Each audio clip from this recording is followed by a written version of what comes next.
عمران خان وایي چې ماته د اسټیبلشمنٹ بالکل ضرورت نشته، زما ضرورت اسټیبلشمنٹ ته دی، ولې چې زما سره ټوټل پاکستان او پوره قوم را سره ولاړ دی. بل طرف ته زمونږ گنډاپور دلپور دغه بریتو وزیر اعلی وایي چې زه فیلډ مارشل له مبارکباد ورکوم او عمران خان له هم مبارکي ورکړل او نن نه بعد به دته فیلډ مارشل ویمه، جنرال صاحب به ورته نه ویمه. نو د نه سړي زامنو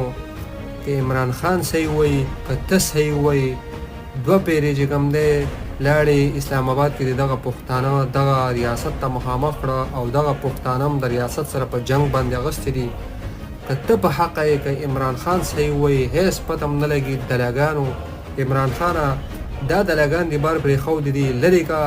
دا گنډاپور وغیلاول دی لرې که او دا نور چې کوم دی لیډرشپ د موږ د بنیر هغه ګلچاحت امیر صاحب نه تین دی او نه تیره دی ګوهر چوک راکونې دا دلاګان او دا اسد قیصر د خنزیر په شان دی دا پلن سټې نیولې د اسد قیصر وغیله لرې که او زموږ هغه دبې پاو دا ټول دلاګان لرې که یا خپلو خویندو ته د پارټي ولکه یا د هغه زامن راوغواړه